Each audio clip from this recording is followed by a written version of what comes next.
What's up, everybody? We're just about to go live. Hopefully you guys had a lot of fun at Micro Center with us over the weekend with all the different hardware deals that they had, especially on Micro Center and Amazon. It's really hard to beat. Ricky finally had his build done. Hopefully you're part of the Discord to see that. And we are going to start very soon, as we are going to be live. Now you guys are more than welcome to ask any questions of your choosing that you would like, especially if you're thinking of doing some sort of PC build coming up. Excited to see everybody in here. I wonder how everyone is feeling, especially with this whole new build that's going to be coming. What's up, Vero? Good to see you. Camera will kick on soon. Had a little bit of difficulties. It seems like YouTube has changed a little bit here, like when it comes to the streaming side. So pretty soon we'll get started. Hopefully your build's been great. Hopefully everybody's excited for Battlefield, because I'm excited. Alright, so let's go ahead and get started here. And we are live. Welcome to this live stream. We talk about PC hardware, PC gaming, and also when it comes to PC builds. We are just about in the fall time of 2025, and you can certainly expect new hardware to come out. Now, it's not going to be a crazy amount of hardware as we seen earlier in the year, as we had the RTX 50 series release, and AMD released their 9000 series when it came to their GPUs, but we can certainly expect new processors to be released. And which processors exactly? Now I'm just speaking a little too fast, more than what I can think, but anyway, the processors that will be released somewhat soon is going to be these refresh of the Nova Lake. It's going to be quite interesting to see how that turns out, especially because they are going to come out with the new Panther Lake eventually, but it's just not going to be quite this year yet. Oh, I apologize. Let me clear that. How's that? Thank you for letting me know, Ezekiel. Good to see you. I'm about to... Awesome. I'm glad you got your coffee ready. Hopefully you come in and enjoyed the show. Hopefully everybody out there got to see the how Ricky went shopping over the past weekend. His build is completely done, by the way. He actually posted an update on Discord, and he seems to be happy with it with the most part. We installed a 14th gen processor for him from Intel, and we installed it actually on the hood of a Mustang, which was pretty funny. Luckily, it was a pretty nice day out in Miami that day, and it wasn't raining, so we were able to do it right then and there. Originally, we wanted to install a CPU inside of Micro Center, but unfortunately, it was pretty busy when we were there, so we couldn't do it then. But it was a great experience. Hopefully, everybody saw some great deals. Hopefully, you guys made some great, got some great stuff. I saw that there was a 9100. Actually, I really want to install that and review it. Samsung 9100, which is a 5th gen SSD. Yeah, so I gotta say, the Samsung 9100, the 2TB version, it was only $200 USD, which was a great deal comparatively to what the original price was, where they were charging $300 for the Samsung 9100 Pro. Now, instead of charging $150 per terabyte, now they're charging $100 per terabyte. And hopefully the deal is still going on. It just makes more sense for the pricing of PCI Express 5 to really drop, especially in SSDs. Sure, it's a lot faster, but most people will not be reaping the benefits of PCI Express 5. So, why is the 9800 X3D recommended more for gaming than the 9900 X3D? And sure, I'll answer both your questions. I'll answer both Vero and Ray My Day. And let me answer Vero's first, since he seem to ask the question first real quick. So a lot of people recommend the 9800 X3D more because it's more of a fair balance, especially when it comes to gaming. Now, when it comes to gaming, it's because a lot of games don't really use the multi-core aspect of when it comes to gaming. A lot of games really rely more on the single core, plus the 3D V-cache isn't really stacked up. There isn't a double CCD in there, like the 9900 X3D or the 9950 X3D. It's not double stacked, so it's not going to be a large performance difference if you are going to be gaming on that CPU. Instead, you'll see the benefits in other areas, such as rendering, for, say, if you do video editing or if you're more into streaming. That is what would be useful for the 9900 X3D or the 9950 X3D versus the 9800 X3D. In fact, if they had the 9600 X3D, which would be awesome, that would actually benefit a lot of gamers more than even the 9800 X3D, because again, you don't really need the extra cores as much.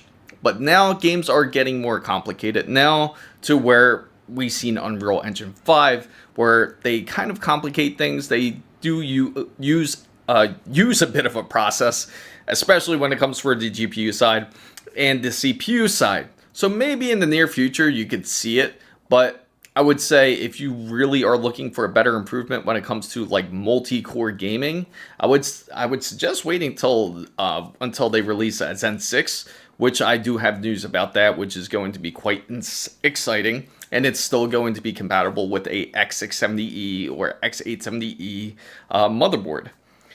But a great question, by the way. And also, for Ray My Day, is the 3060 Ti still good? Absolutely. It's still a great GPU. Only upgrade if you really feel it's necessary. Now, I do have to ask you, Ray, what type of monitor are you using, by the way? Are you using something that is a high refresh rate monitor? Are you using a 1080p monitor? What type of resolution are you using?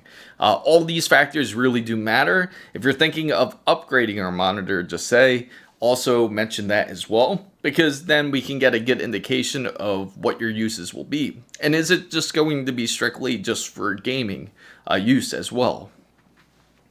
So I'm running the 9800 X3D on the ASUS Crosshair Hero Mobo Gigabyte RTX 5090 card. Nice, Ezekiel. And I bet it's still performing quite beastly. I gotta say, NVIDIA has finally caught up with their updates. There has been a lot less issues with NVIDIA's cards. Luckily, there hasn't really been any real serious issues, luckily. I feel like more of the issues, to be honest, if I were to look over the past several months, I would blame the developers more, not just on the NVIDIA side, but more of the gaming side when it comes to Unreal Engine. I feel like that kind of caused quite a bit of a disturbance with everything, especially when it came to the uses, especially you've seen with Monster Hunter Wilds, how much it affected it, which was pretty bad. And certain other games, they were quite effective. Remember when Doom also released, it seemed like it was also quite an issue. But I'm glad that NVIDIA has resolved a lot of the problems. But the good thing is, if anyone is curious out there and who is in need of a graphics card, if you are thinking of going NVIDIA, they are giving out Borderlands 4 keys if you are planning to do an upgrade. Now, if you want to build a PC and you're looking for a free game, you could get the NVIDIA card. If you choose to do an Intel build as well, you can also get a Battlefield 6 key with the processor, which is a nice offer. Now, it doesn't matter which generation of processor, even the GPU, if you get an Intel GPU like the Battle Arc, you can certainly get Battlefield 6 as well with it as well. So I'm looking to buy a 5090. My biggest concern is coil whine. What do you recommend between Astral and AORUS Master? Now, this is going to be a straight, honest opinion because I can tell you from the both of them. Now, usually when it comes to ASUS, they do make awesome graphics cards, and they actually are one of the best when it comes to factory overclocks, practically. But the only issue is just as you mentioned, a lot of their cards can run into problems such as coil whine. But the good thing is coil whine does tend to fade a bit more after more and more use, but it is a bit more noticeable on ASUS's card versus Gigabyte. Now, Gigabyte also makes great cards. In fact, a lot of their cards, from when I've used them or even tested them, have the least coil whine compared to all the other manufacturers, such as compared to, say, MSI versus ASUS, Zotac. I can certainly say that Gigabyte is certainly the best when it comes to being quiet with the whole coil whine side. My 5090 has no coil whine. That's great, because I know it can be quite annoying if you run into it. My 5090 as well, the AORUS Master 5090 does not have coil whine to throw in there, if that helps. Champ says that the Ryzen 5 3600 Hyper 212 RGB cooler, 32GB OLED DDR4, a 1TB Gen 3X Eagle. Oh wow, yeah, that's quite the build. Does a better quality PSU reduce coil whine? Now, not necessarily. Coil whine is going to be from the use of the GPU typically. Now, you won't really hear it when it comes to, say, like if you're on the desktop just like this. Unless you're really starting to stress the GPU, you will hear the coil whine. Now, if you do get a better quality PSU, it's great. It's awesome to have a better one, because the thing with a better PSU is it's not really about the coil whine side.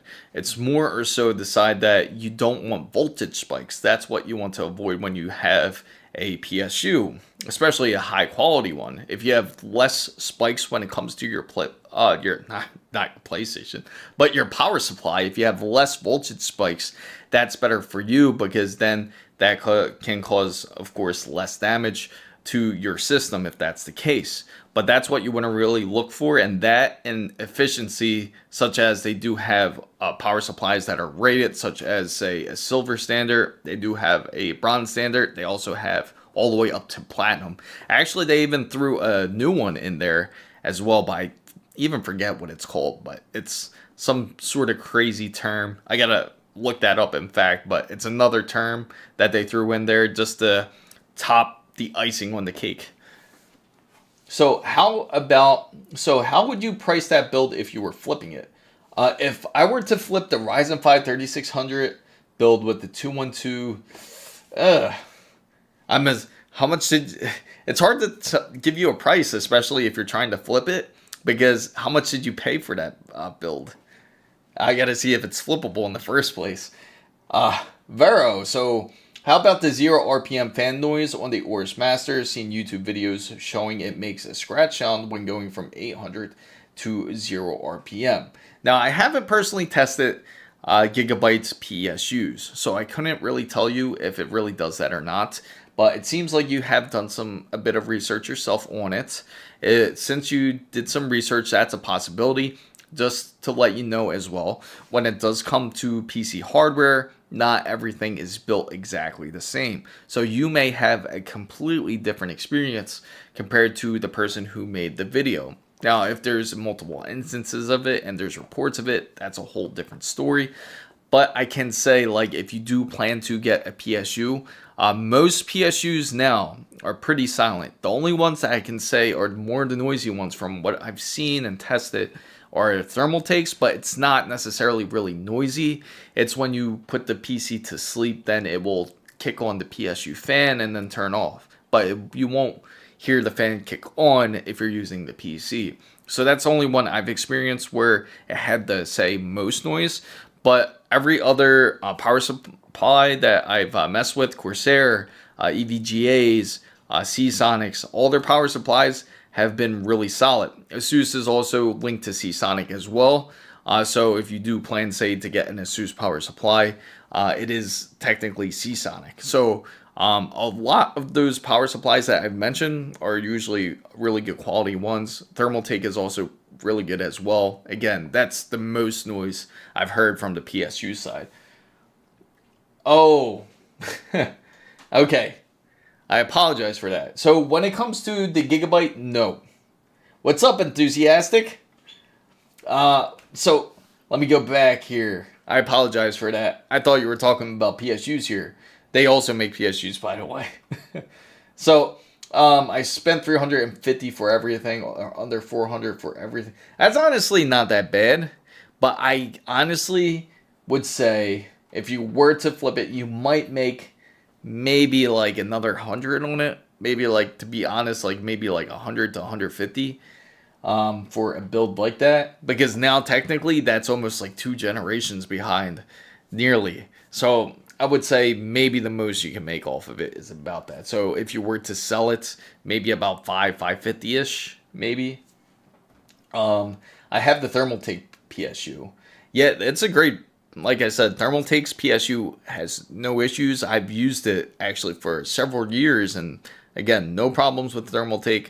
The only thing that would be noisy to most is when you put it to sleep, especially if it's a high powered one, like the 1500. I think mine was the 1650 watt one, in fact, and that would actually kick on the fan. That's where I was thinking. Perfect. You found the perfect mark for to put your PC up, because somebody's going to get it. I gotta ask you, champ, can it have Windows 11 on there? Does it have Windows 11? Does it have TPM 2? I gotta ask that, because if it does, that's actually a good chance that you can easily sell it, because there's going to be a lot of people that have, like, say, a CyberPower PC or some sort of Dell PC where it doesn't have TPM 1.2, so they have to upgrade to a motherboard that does feature it. So does the AORUS Master 5090 have a power indicator to ensure the 16-pin is seated correctly? No, it does not have a power indicator, but I can certainly tell you it does. It's really easy to sit it in. No need to really necessarily worry about that. Again, that's like one of those cases, honestly, is sometimes has really blown out of proportion with the 12 volt high power port. A lot of people do hate it. I do understand why. It can get a bit weird when you're putting in a 12 volt high power port into your graphics card, especially if it does not click. You want to ensure that it does seat right. Now, when you do install it, you're going to see it. Do I got a 12 volt high power port here? Let me see if I can pull one up for you. But it's going to look something like this, just say. I got one just sitting in the toolbox here.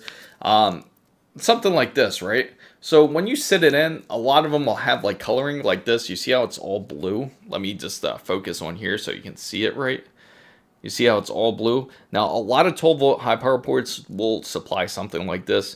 MSI has their own version of it, such as it's usually yellow, or you'll see all different colors for it.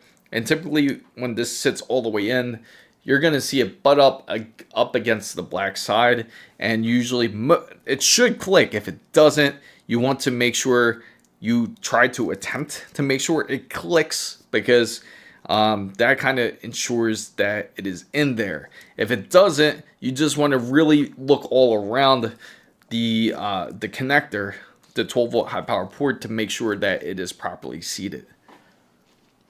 What's up, PMFX? Yes. ASUS Astral cards do have it. In fact, the good thing about when it comes to ASUS's cards, when it comes to the Astral, in fact, it not only does it have an indicator light, it even it gives you a warning even. It lets you know, like, right away. I don't even think it allows you to even power it up. I would love to get one in here to definitely try it to see what would exactly happen. But happy to see PM is here. So B550 MSI Pro VDH, does that do It's a good possibility, because the earliest state of TPM 2.0 was on, I believe, the 550s, in fact. So more than likely you probably have it on that motherboard, but we can certainly find out. We can double check it to see if we can have access to it.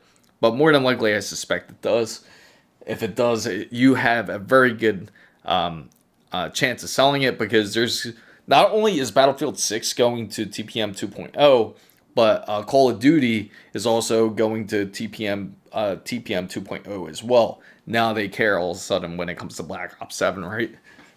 So PC is running great. That's awesome. So we have our guest here. If you don't know who this is, if you guys were part of the live stream on Saturday, this is our guy. He's just messing around with OBS now. This is Ricky. He actually, that's our guy here that just did the PC build. We all got to congratulate him here. I should have the applause, sound effect hooked up to this. Just figuring out OBS. I know it can be a pain to mess with. He's going to try to stream on his PC. Glad that he's here. PMFX. So the good thing about his build, I'll tell you all about it. And again, if anybody has any questions at all, feel free to ask. And feel free to ask if you have any questions about PC builds or any new hardware that's coming out, because I do have a lot to share with you on that side. What Micro Center AMD CPU bundle is the best bang for your buck? Okay, so we'll take a look and double check it, and we'll see which one, in fact. So we'll open it up. We're going to the browser side here. So let me just go here, and we will go to the browser. We are switching over. And let me adjust this so you guys can see. It's just going to be a Firefox symbol. And on the vertical, guys, I apologize. Sometimes it's linked, sometimes it isn't. So just give me a moment to go to Micro Center, and we're going to take a look at some of these deals that they offer. So I'm just going to shrink this down here. There it is. We're at Micro Center now. So Gigabyte says on their website, for the worst master, when experience any power supply abnormality, the indicator will alert gamers by flashing a light. Well, maybe it does, but from what I've seen, I haven't seen it. Thank goodness. If I see it, I'll let you know. But I have not seen it flash at all, and I'm not going to really force it to turn on if I don't have to. But if I do see it, I will certainly let you know. If they say it, it's a possibility. Can you? Okay, I'll certainly look it up for you, and I'll double check it. But let me just answer enthusiastic guys a question here when it comes to their bundles here, because usually Micro Center does have some great deals here. So we're gonna look at their bundles right here. Let's see, AMD bundles. And okay, so we're here at Micro Center. And let's see, so they have the 9800 X3D with 2 motherboard upgrade options. So usually when Micro Center does something like this, it means you can upgrade the board, like say for an extra $20, instead of getting the Prime, say like the ASUS Prime B850, you can go and get the ASUS Tough Gaming X870E, maybe for like extra 20 or $30. And a lot of times that's worth it, because then you get like more features out the motherboard. But if you're using it strictly for gaming, maybe the Prime is good enough for you. But enough talking here. Let me try to find you the best bundle. So this one here is $629.99, right? And this comes with the 9800 X3D, which is a really good deal. B650E, so it's a bit of an older motherboard, which isn't a problem. Again, the B650E and the B850E are not that different from each other. And it's even the Tough Gaming Wi-Fi, which is better, because then that also gives you the a bit more features on there compared to the Prime. Now, it comes with the G.Skill Flare X5, which is kind of the plain black, but again, it doesn't matter. It gives you up to 32 gigabytes. I'm sure it's up to 6,000 megahertz. Usually, when Micro Center combines their deals, they're not like Best Buy combining a Z890 with a 14th gen processor, which I have no idea whose idea was that, because that's just disastrous of them to even think that. What's up, Squeeze? So the other option, it seems that if you choose to upgrade the motherboard, you could go with the MSI X870E Pro, which isn't bad, but that's for $50 more. Again, that has a bit more features like Wi-Fi 7. It'll also have Bluetooth 5.4. It has a couple more features on here, and more than likely, you'll have a bit more speed, say when it comes to PCI Express 5 NVMe, because if you want to put two PCI Express 5 NVMe for whatever reason, you could do it on this board.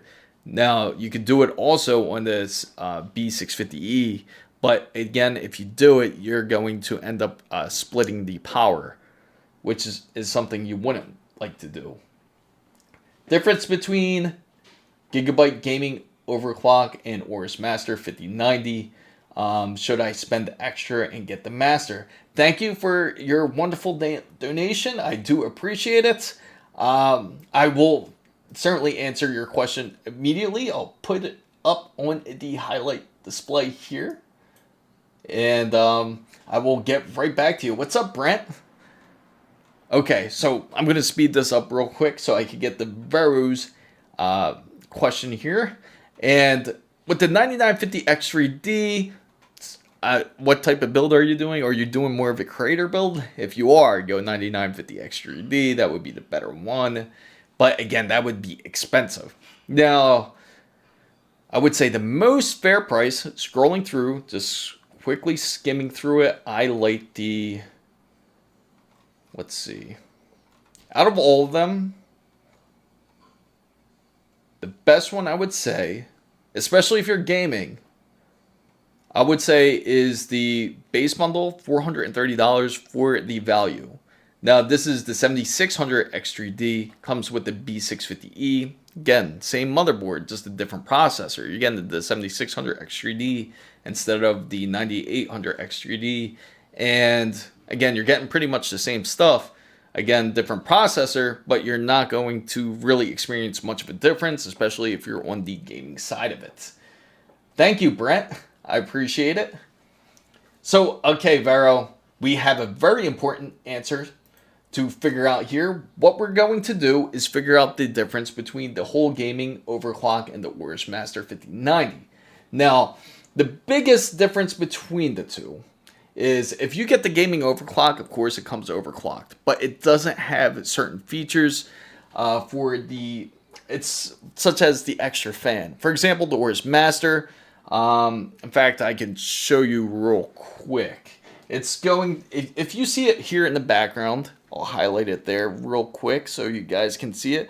That's actually the AORUS Master back here. Now, it has the LCD display. That's the biggest difference, is that you can actually monitor the temperatures and everything on the little LCD display that it has. It also does feature a fourth fan if you want to install it. It's actually a reverse fan, reverse case fan, practically. Let me pull it out for you so you can see it. The reverse case fan, you can hook it up. I kind of put it in its box, I think. It's somewhere over here. Oh, here it is. It's going to be practically a reverse fan. Like this one. So they give you this. So you can practically turn it into something similar to like say like an Astral, where it has the fourth extra fan. Now the Gigabyte overclock does not have this extra fan. It does not have the LCD screen.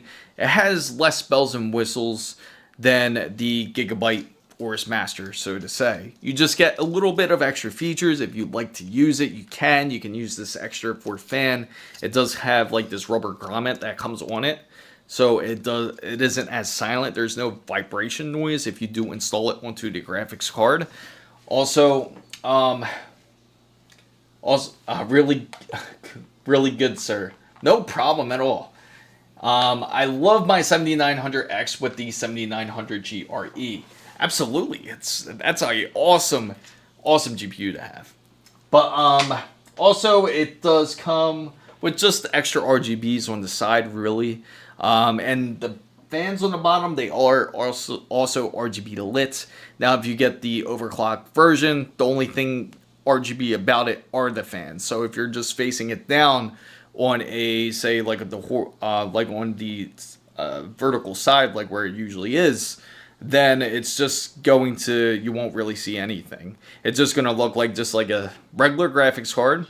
But again, the main important part of it is it's still a RTX 5090. You'll still get incredible incredible graphics when you are gaming, and you can max it out 4K to 60 easy, no problem. 4K 120 even on some games. But that's the main difference between the two, and of course the pricing, because you are paying for the extra fan and you're paying for the screen. So those are the really main differences I can say between the two. But that's actually a great question, because if anybody's curious about that, that's with a lot of brands. Even, ASUS even has the 59, not just the 5090 Astral, but they also have the 5080 Astral, which is practically the same thing. You're going to pay top dollar for a GPU where it has a fourth fan on there, and it has the same indicators and everything as well. But the difference is, you're paying for a higher tier card with the extra bells and whistles, and of course the factory overclock.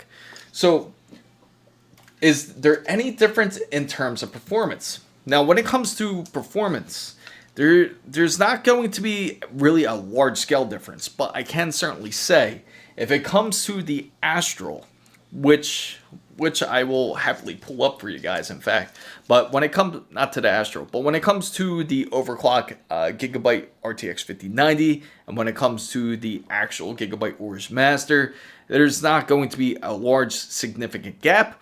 But I can say more than likely expect the AORUS Master to perform better, because again, it's a higher, you're paying top dollar for their card. So it's going to be just slightly more enhanced, and they're going to push that one more to the limit than the factory overclock card, so to say. But what's up, Carla? Good to see you. So, in fact, we'll look it up, because I remember earlier you even asked a question between the two. You wanted me to Google, which I'm going to pull up now. And right here. Let's see.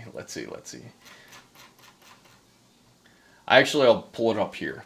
So if I'm comparing the two, when I come to the Gigabyte, there's actually a good website for this, guys. There's a website called Versus. You can even compare the two. 5090, right? Versus 5090. AORUS Master.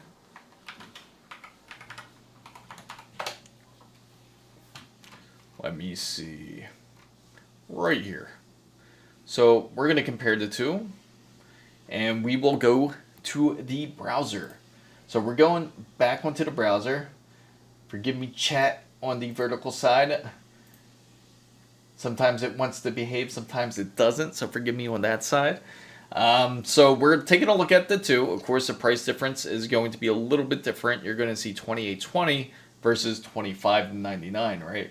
These are just standard Amazon pricing. This isn't really comparing it with all the other websites here. Now, if we go down here, this is, again, we don't care about the price performance. Right here, these are just user performance. And right here is what we're looking for. We're looking for the standard clock speeds here. So right here you can see that it's at pretty much neck and neck when it comes to the standard clock speed. When it comes to the actual turbo, which means when you are actually like in a high resolution area where you're forcing the card to really kick on into like pretty much overclock mode, it'll hit 2655. So it's only 5 megahertz of a difference. Not going to be really significant. Again, you can always tweak it yourself if you want to even push it further. 5090, you honestly don't really need to tweak it any further. It's just, it will practically eat any game you throw at it if you do get a 5090 for gaming purposes. But you can also use it, again, it's also great if you do use it for other software such as DaVinci Resolve. If you're going to be using your 5090 for that, it would be great in terms of use for that. Also, the pixel rate, closely nearly the same, which kind of falls into the line when we were talking about DaVinci Resolve, which is the 467.3 gigapixels versus 448.3 gigapixels. Looks like this, usually you can measure that with something like Ada, that will be able to tell you something. And when it comes to floating point performance, 115.5 teraflops versus 111. slight difference there. Teraflops certainly helps determine when it comes to the gaming aspect of it, or when you're using it for any other software purposes, or you're using it for graphic design. Teraflops do matter then. It even matters like if you're into like LLMs, that's also great for that too.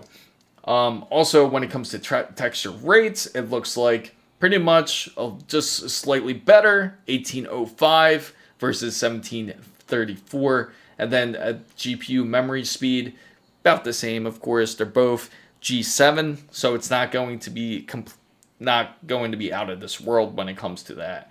Other than that, mostly the same on that side. As you see, if you pull up here, you're going to see, I want to see the performance mapping between them two, which is, they don't have one. That's a shame. Usually they'll put them next to each other to see like the performance map between the two. But again, it's only 98 points over 97. So again, it's not going to be a significant gap. You just get a little bit more bells and whistles with the RTX 5090 AORUS Master. Now, that's right. You also asked me if you wanted to see the AORUS Master to see about the indicator light with the RTX 5090. So I am a bit curious on that. Let's see. RTX indicator lights. I will answer.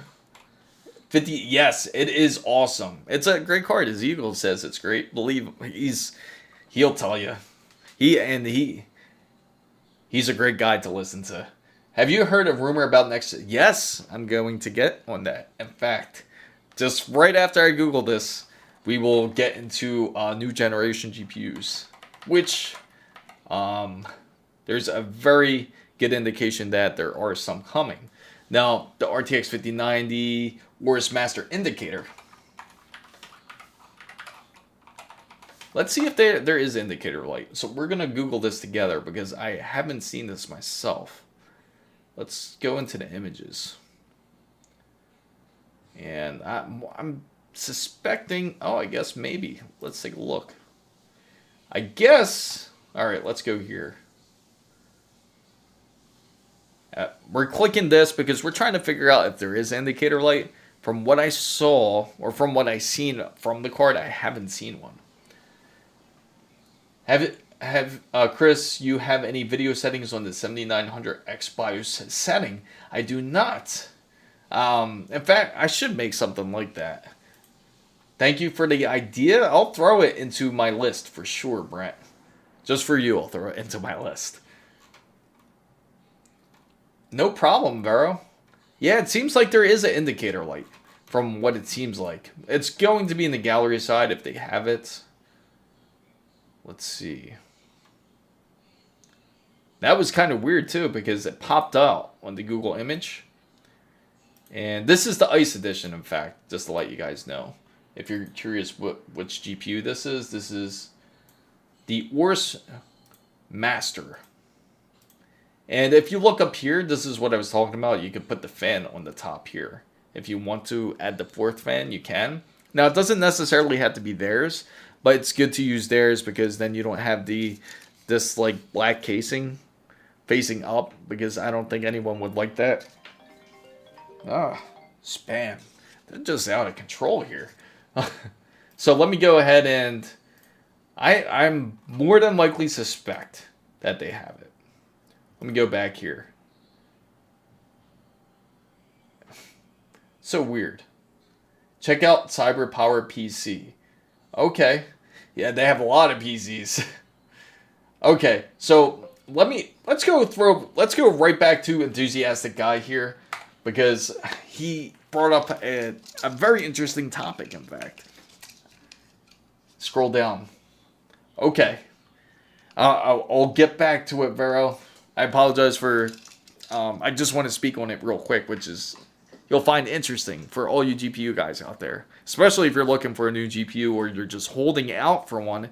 AMD certainly is working on something for RDNA 5. So, they're not focused. Originally, we were all thinking that maybe they were going to come out with a 98 80 or a 9090. Weird name scheme, I get it, but maybe that's what they call it. I don't know what they're going to call the next generation, because it's going to be something crazy. It's going to be, you just know how AMD is when it comes to naming schemes. But anyway, the point is, they are coming out with 3 different ones. They have all 3 of them have different code names, interestingly enough. In fact, I actually pull up the code names.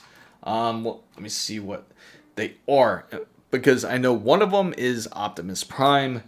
They're all practically all Transformers characters here. Let me see. But from what it seems like, they're focused on RDNA 5. It's going to be Alpha Trion. It's also going to be Ultra Magnus and Orion Pax. That's what it's going to be. Orion Pax is practically Optimus Prime. The 2 other one's going to be like a low tier card practically, and more than likely you can expect Alpha Trion to be more of the card that it's going to be more of the mid tier card, like their flagship card, so to say. But it seems that they're taking the competition a bit more serious. It's also rumored that it's going to match up even to the RTX 6090 from what I'm hearing. But again, this is all just PC hardware rumors that are currently going on in the industry, so to say. Thank you for subscribing, Carla. So let me go back to Vera. We'll continue more onto the graphics card topic. I know it's exciting. And allegedly, you can expect them to actually have a very, very decent card. It's even going to match up, allegedly, even match up when it comes to not just ray tracing, but also when it comes to, no, it just slips out of my mind. But it's going to really match up practically to NVIDIA. But again, we'll see in time. So let me go back. So either in Walmart or Amazon to buy.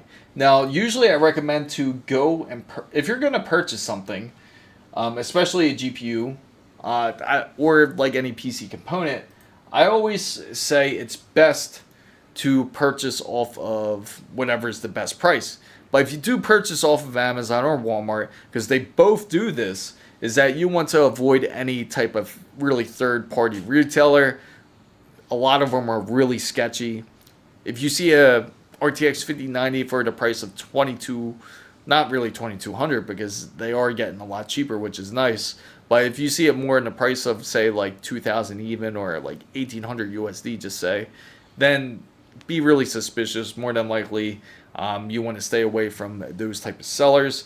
Make sure it's officially from, say, ASUS, Gigabyte, or another hardware store such as Micro Center or Best Buy, because they also do have their Amazon or Walmart store as well, weirdly enough.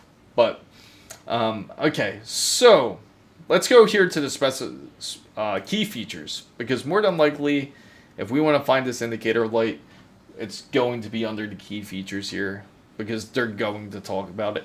So it says that the RTX 5090 is going to be powered. Now, this is the AORUS Master, that it's going to be powered, of course, by Blackwell, integrated with 32 gigabyte, of course, 512-bit memory. We all know that side. Now, when it comes to the cooling system, Hawk Fan, which we discussed, the metal grease for the GPU, server-grade thermal conductive gel. Now, LCD Edge View, RGB Halo. It does have a dual BIOS, which is also something I forgot to mention. That's also a great feature that it does have. So the dual BIOS is good if you want it to be more silent or for performance mode. It's a little switch on the side of the GPU that you can easily adjust. It has a reinforced structure, versatile VGA holder, and a 4-year warranty. Now the VGA holder, very nice to have. It's very easy to put together and set up. Ironically, they don't mention the indicator light here, but maybe if we scroll down, here's the extra fan that we were talking about here, right there. Oh, to buy a cyber power PC. That's a great question. Let me know the specifications, Carla. Is there any specific one you had in mind? We'll take a look at that too. So let's go down here. RGB design, flowing light, yada yada. Okay. We get that side of it. RGB halo, cool. We want to know if it has indicator light. LCD edge. LCD edge view. The LCD monitor not only displays the graphics card, adjusts lighting. Yes, we spoke about this. Let's go down. Reinforced structure, dual BIOS. There it is. There it is. Power indicator. That's what we were looking for. Right there. Power indicator. So it does have it. So if that's what you're looking for, it certainly has it. Ultra durable. PCA is PCB coating. That prevents... Also, I do have to mention, when it comes to the Gigabyte AORUS Master RTX 5090, please be really careful with the LCD screen. Somehow I ended up scratching mine. So it has like a little scratch on there. So keep the film on there if you have it. Keep the film on there until it's installed. Or you can keep it on there if you're the type of person that likes to keep the film on the hardware. But I took mine off and somehow I ended up scratching it. But just be careful with that side. It's kind of like a plastic-ish screen. Just to be alert. So it does have the 4-year warranty. Here's their power supplies. This is what I thought you were talking about earlier, Vera, about these power supplies. But I do know they have them. This one actually looks pretty dope, but honestly, you're probably not going to see that power supply. It has a screen and everything, but in most cases, the power supply is like, they have a whole different compartment for it now. So I'm glad we were able to find it. It certainly does have it. If you do go Gigabyte AORUS Master RTX 5090, you certainly will be very happy with the purchase, I can say. For the most part, it's been really well. Have had no issues when it comes to it. The only issues, if I did run into problems with the RTX 5090, was because it was NVIDIA themselves with the firmware a lot earlier on when they first released the RTX 5090, but a lot of those problems have been resolved now, and now it's just been an excellent card on that side. Okay, so Carla's asking about the CyberPower PC, and whether to get it on Amazon or Walmart. Best Buy also has CyberPower PCs. Now, we can go ahead and take a look, and I'm going to switch my screen here. We're going to say walmarts.com, and you guys will follow me along. I just gotta go into OBS here to switch it to this other screen. So there we go, we're into Walmart now, and you guys bear with me over here on the vertical side, because I just gotta switch you guys over too. Let me see. Right here, window capture, properties, and Walmart. We're back on Walmart. CyberPower PC, I'm not sure my dad didn't build that. Oh, okay. Let me see. Let me see. CyberPower PC. We're just gonna look just for general CyberPower PCs. See which one's the best deal. See if they got anything good here. Would Amazon accept coil whine return? Oh yeah, Amazon will accept it if the box you poked out, if there was like a bend in the corner in the box. They'll take returns. They have no issues when it comes to returns. So if you do purchase off of Amazon, I certainly do recommend buy from Gigabyte, buy from the Newegg store, buy from a reputable store. Don't buy it from I'm the GPU guy 224 or something crazy. Whereas dog food and kibbles, you don't want to buy from them because more than likely it's going to be sketchy as F. You know that. So when it comes to CyberPower PCs, if you're looking for one, a decent one, this one's actually not bad for $23.59. It's all white one, in fact. The Gamer Supreme. It comes with the 9900 X3D. Again, you're spending a little extra money on this processor. You don't need to. The RX 9070 XT. So it's a full AMD build for the most part. I'm really curious to see how this looks on the inside. Because, let's see. So it has two USB 3.0 ports and a USB-C. in the front, it looks like. And it does also have, let's zoom in on this, because I'm really curious. I am really curious about this. Okay, looks quite interesting. I'm assuming that's CyberPower's own AIO here. Let's see, you think Intel will ever be at an absolute juggernaut once again? Not saying that they are bad, but it seems like they're a shadow of their former self. They certainly feel like that. And in fact, I do want to get into that case when it comes to Intel. What's up, Jonah? That's our mascot, Jonah. He's here. He came into the studio. But anyway, I will speak on Intel on behalf of that once we get a chance. Which build better, mine or that? That's a great question. That's a great question, Ricky. He just built his PC. Make sure you check out his channel. He just he just built his PC. I'm sure he wants to show it off. He started trying to stream.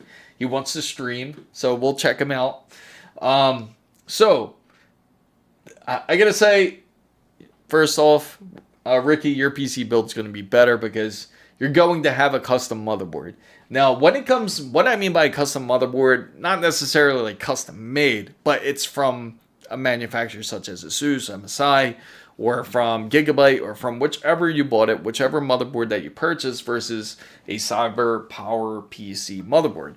Now, their motherboard is going to be based on whoever makes it. I can't really say for sure who makes their motherboard, CyberPower. More than likely, it's going to be themselves that make it. And it's not going to be, let me see. I wish I could see the screws because I'm checking them out here. But there's only so much I can check out. I'm curious if it's ATX. But more than likely, it's not going to be ATX. It's going to have its own type of standoffs. And when it does, it's not going to be as good as some, like, for example, from somebody from ASUS or MSI or anything like that. They're not going to have as much power stages. I see, let's see, barely could see anything in here though. 1, 2, 3, 4, 5, 6, 7, 8, 9, 10, 11. So they have like about, what is it? 1, 2, 3, 4, 5, 6, 7, 8, 9, 10, 11. Like 12 capacitors there. I'm assuming the power stages are going to match up, or maybe a little more, if that. That's honestly not too bad when it comes to power stages. More than likely, they're not going to be all used. Again, custom AIO, 360 millimeter radiator. It does have, it looks like a Corsair DDR5, I'm assuming. And the GPU looks, just looks like a really plain GPU. Nothing crazy. It's probably not very noisy. It's probably the cheapest AMD 9070 XT you can get. Because remember, when it comes to pre-made PCs, they're trying to also gain profit off of it too. So from what it looks like, if this PC build, it's not a bad price, but it is a bit expensive for what they offer. For sure. It's definitely a bit more expensive than what it should offer.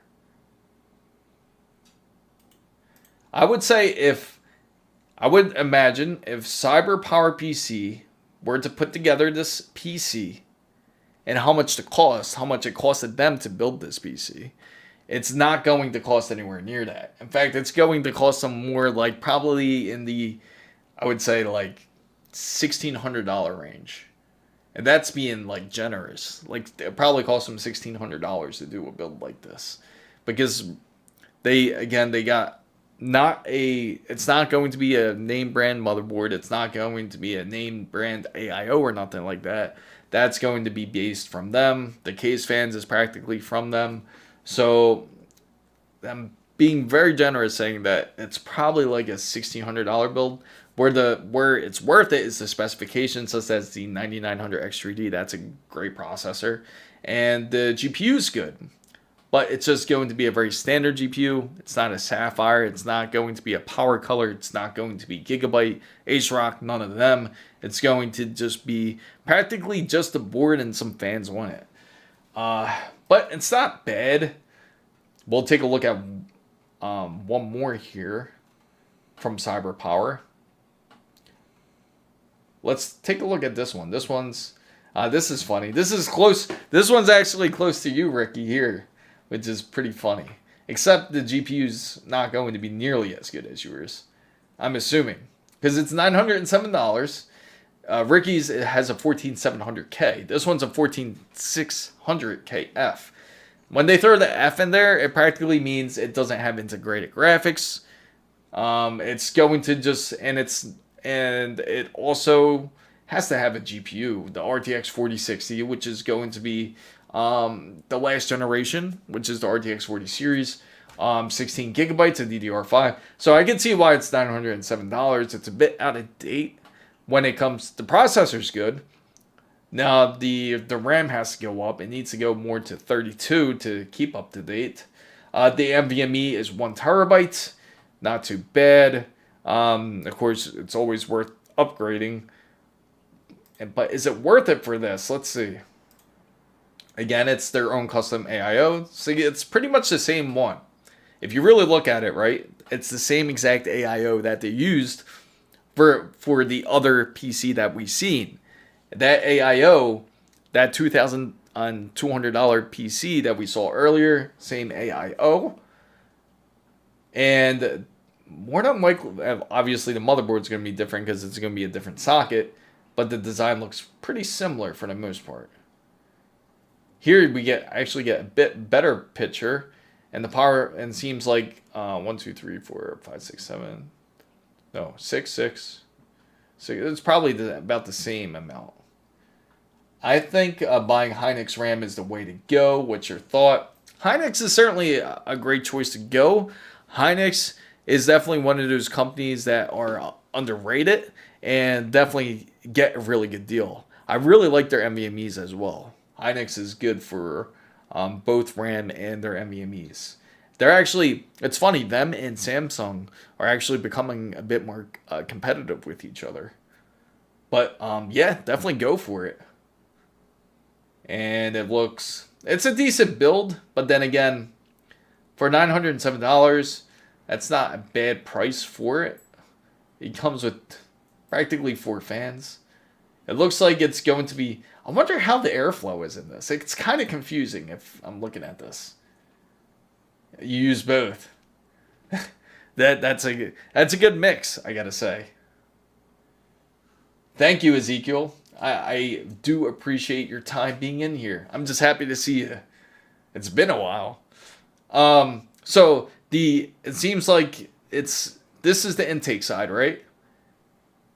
But what throws me off, okay, this is what throws me off about the airflow in this PC, is that you have 3 fans, right? 3 fans in the back specifically, not the one on the side. I wonder if there's another fan. The reason why this throws me off a bit is because it seems like there's just too much exhaust on this case. There's too much exhaust going on because it's like almost like a 2-to-3 ratio, meaning there's probably negative pressure in this case, which isn't good. You don't want negative pressure because then it's going to get hot, meaning your components aren't cooling off properly. Yeah, for certain. I'll see you then, Ezekiel. I do appreciate it. Yes, of course it's the 4060. But again, it should, in my opinion, the airflow should be a bit better. I wonder, but they're both, it looks like it's 120 millimeter fans here. Or are they 140? Maybe they're 140. They do look a tad bigger. If it is 140, then that makes a bit more sense. It's a bit more even. But I would say, honestly, there's probably no need for this fan in the back. I'd probably disable it and the airflow would actually be better. So if you have a CyberPower PC like this, I would love for you to try that out to see if you get better airflow. It is 140. So that makes more sense. Let's see. Because if there's 240, it's practically like having like 320, like here on the side. Now the rotations, when it comes to the 140 millimeter fans, I agree. I think the front top fan should blow inwards because it's sucking cool air out before it. Yeah, I agree. Because I'm kind of sketched out. Honestly, I don't like this case then, if anything. Why the hell did they do that? There's like an empty, you see that up on the top here? Up on the top of the case here? Why does it almost look like a different case when you look on through the top view? You can see it when you go this side, right? You can see that they have space for another fan here. So, it's a really weird case. Really strange. Okay. You know what? Let's go back into the topic of, because sometimes when I see certain pre-builds like this, it kind of throws me off here because I feel like they certainly could have done way better when it came to the design, like when it comes to something like that. I would suggest stay far away from it. I gotta say, for Ricky here, his PC build, it's certainly better. It's certainly going to be better than that for sure, I can say. Especially, he ended up getting the H9 Flow, which is pretty dope. He got it for $100. It's an all white case. It's a so-called zebra build, he calls it. So anyway, to get back to topic, speaking of CPUs here, I did want to get on topic here of the about Intel, because somebody here mentioned earlier, will Intel come back to their former glory? And I can certainly say we will certainly see, because they're about to get tested hard. I mean, really soon we're going to find out, because it's going to be interesting, especially what is going to come out. It's not going to be this year, unfortunately. What they do plan this year is going to be doing a refresh of course, the 15th gen, because they have to have some sort of longevity for these motherboards. I think they delayed it because they know it's a mistake to immediately come out with LGA 1954, which is going to be based on their new processor. But let's go back here. Let's talk about Tony. Tony asked a question here. He's curious about the Arctic LF3 Pro. So we're going to check that out. LF3. Let me check it out real quick. Arctic LF3 Pro. Let's check it out, Mazola. Let's see. Now this, okay. I know exactly which one this is. More than likely, it's probably going to be pretty decent. I haven't tested it myself, so I couldn't really tell you. I'm going to throw this on my list because this is something I haven't tried yet. And Arctic has been coming out with a lot of new stuff. I can say Deepcool has been one of those companies that have been underrated. And I know Arctic is, they're actually pretty decent too, from what I've heard, for the most part. But if you do want this type of cooler, it doesn't look bad. Let me see. Let's look at it together real quick. Because, oh, apologize for that. Just trying to get you guys on the browser here. Oh, I gotta switch the windows. Give me a second. There we go. And you guys over in vertical, poor guys. Let me go into properties here. Let me see. Where's it at? It's so funny because it's supposed to be linked to each other, but it's such a pain when this happens here. Okay, here it is. Properties. Okay. Apologize for that, guys. On the vertical side. I've seen a computer with no PC. Yeah, they have those. Now, there's a PC with those. with those monitors, so to say, it's just on the back of it. Most of those type of PC builds will have them on either back of the monitor. Now, I gotta say, Carla, there is some pretty dope ones where they actually had them, like, say, in the desk. Like, where they actually had their whole PC built inside of the desk, which is pretty creative for the most part. So when it comes to AIOs, some of the key things that you really want to look for is something like this. I'm glad they brought this up because this shows you that this is going to be a decent AIO. So it shows that the static pressure is at 6.9 millimeters H2O. So that's something that you want to see measurements for. Airflow is at 77 CFM. This is as important because the airflow side is not what really matters when it comes to these fans. The fans that it comes with, it means that that's how much static pressure gets pulled through the actual radiator of the CPU. So that actually cools it pretty decent. Now, there's some fans out there that don't really have any static pressure. Those are the ones that you want to avoid. So this is a pretty good indication that this is going to be legit. So when I got mines, I got my 5800X to 27 Celsius. So that's very decent, actually. Oh, and it comes with MX6, and which makes sense. I like how they mentioned that cross pattern. That's funny. That's a whole debate there, I gotta say. When it comes to thermal paste, how do you guys like to put it on? Do you like to put it like this, the cross pattern, or do you prefer to put it on as a P dot? Personally, to me, I put the P dot. Some people like to even spread it with the heat spreader, like the little, little spatula that they give you for the thermal paste. Some people like to do that. Personally, to me, I think the dot is just much more simpler.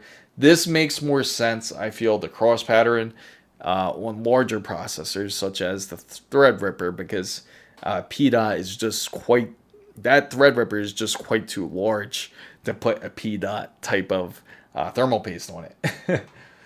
But anyway, so it does have premium tubing. What else? Splitter cable. We don't care about that stuff. So it says limited compatibility with certain motherboards. Some motherboards may be incompatible with Liquid Freezer 3 due to the oversized SSD coolers in the M.2 slot. I don't think that's truly the case. Now, I'd say that shouldn't be. That's interesting they put that. I wonder what motherboards it has problems with. That's pretty interesting. You do the plastic spoon? Some people do. Some people love it with the plastic spoon.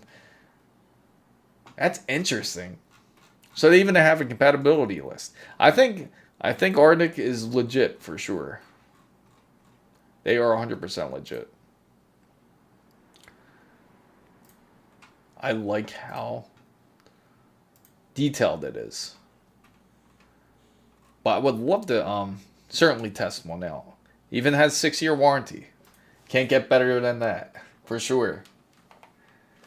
But let's go back onto topic about Intel real quick, because I do want to talk about them.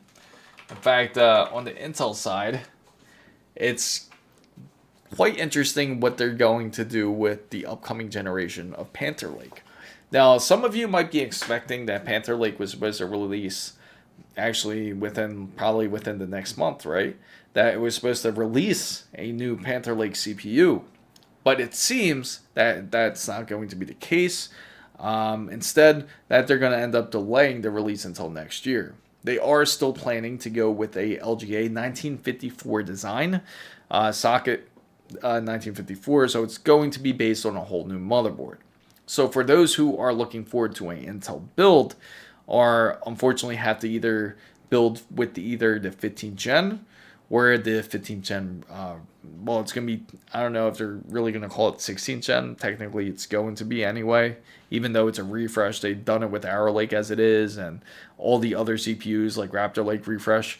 But anyway, they're going to come out with a refresh for the 15th gen Nova Lake, and instead, it's going to be a bit more of an improvement compared to its original predecessor. It's going to be called, instead of a 265K or a 285K, it'll be called 365 385K. They're going to keep practically that whole naming scheme when it comes to it. And when it comes to Panther Lake, they'll continue from there. It'll be called 465, so on. So they do plan on keeping that side of it. But there is going to be quite the difference when it comes to their E cores, when it comes to their P cores, and their LP cores are going to be quite different. Now, as you know, or if you don't know, when it comes to the 15th and the upcoming 16th gen, there's not really going to be LB cores. I could be wrong about maybe in the refresh, maybe they'll throw something in there. But allegedly, the new ones, when it comes to Panther Lake, is where it's going to end up doubling the E cores, the P cores, and throw in like about 4 LP cores, I think it is. But when they throw all those together, that's what's going to give you the 52 cores. And they will also have another one where it isn't double. It'll actually just be 28 cores instead. So it's a possibility that they can bring back their former glory, but they're just kind of just starting to get more competitive against AMD on that side, because then you have, you can go up to 32x PCI Express 5 lanes, which is something that was a big issue. I thought it was going to really change, especially when it came to the Z890. I was actually really looking forward to it because Z690 was honestly a great design, and Intel was one of the first ones that really pushed out PCI Express 5, DDR5, and again, it was a great design, but somehow they just really derailed. Again, they really messed up like on the way when it came to the 13th and the 14th gen, because it was issues with the voltages and it was less innovation. It seemed like they were just falling apart at that point again. It's just like they fell into the same problem. That's why they ended up firing the Pat Gelsinger because of this issue. So Mike Palantino, forgive me, I don't want to butcher anyone's name here. Palantonio says, I really like the ASUS Sanctum PC case, but it has 2 intake fans and 5 exhaust fans. Wouldn't that? Yes. Well, why would they do that? I honestly, if you like that case, get the case, but flip it around. Flip around those fans. You want to make sure that it has more intake than exhaust. That's just insane. That's just going to cause negative pressure, if anything. That's terrible. For the black non-RGB, it's $89. That's a hard deal to beat. But going back onto the Intel side, I do have to say I'm really curious to see if they do become a bit more competitive. Here, let me see. Right here, for example, again, they're going to be more competitive when it comes to PCI Express 5. More than likely, you're going to see more mention of Thunderbolt 5. Also, you're going to see, it's also supposed to be more power efficient, of course, and that was the big key. And everything's going to double on Intel's side, but these are all claims. Will they actually hold up with it? Now, the problem is when AMD comes out with their processor here, AMD is, again, they're going to come out with another monster. And this is what Intel has to face. Somehow they're always ending up way behind when it comes to the competing against AMD. Because when AMD does release their 10th gen, or not 10th gen, now I'm talking Intel here. When they do release, when they end up releasing their 10,000 series, when Ryzen does come out with Zen 6, you can certainly expect a large difference. There's supposed to be a large scale improvement because they're going off of practically the 2 nanometer process or the 3 nanometer process, either one that they're going with. And then on top of it, they're going to double their CCDs, like what everybody has always wanted when it comes to their processors. When that happens, that means that you're going to get better performance all around when it comes to their processors. Also, that means there's a possibility of more cores that's going to be put in, and also you're going to expect more cache from the processor, because instead of getting 32, you're getting about 48 now. So you're going to see improvements on that side of AMD if that's the case. And it's going to be quite the beast. More than likely, it's possibly going to be even cooler. It's going to cool down even, possibly, if that's the case, if AMD does do their magic. Now, Intel and AMD will certainly be very tough to compete with each other, I gotta say, for within the next year.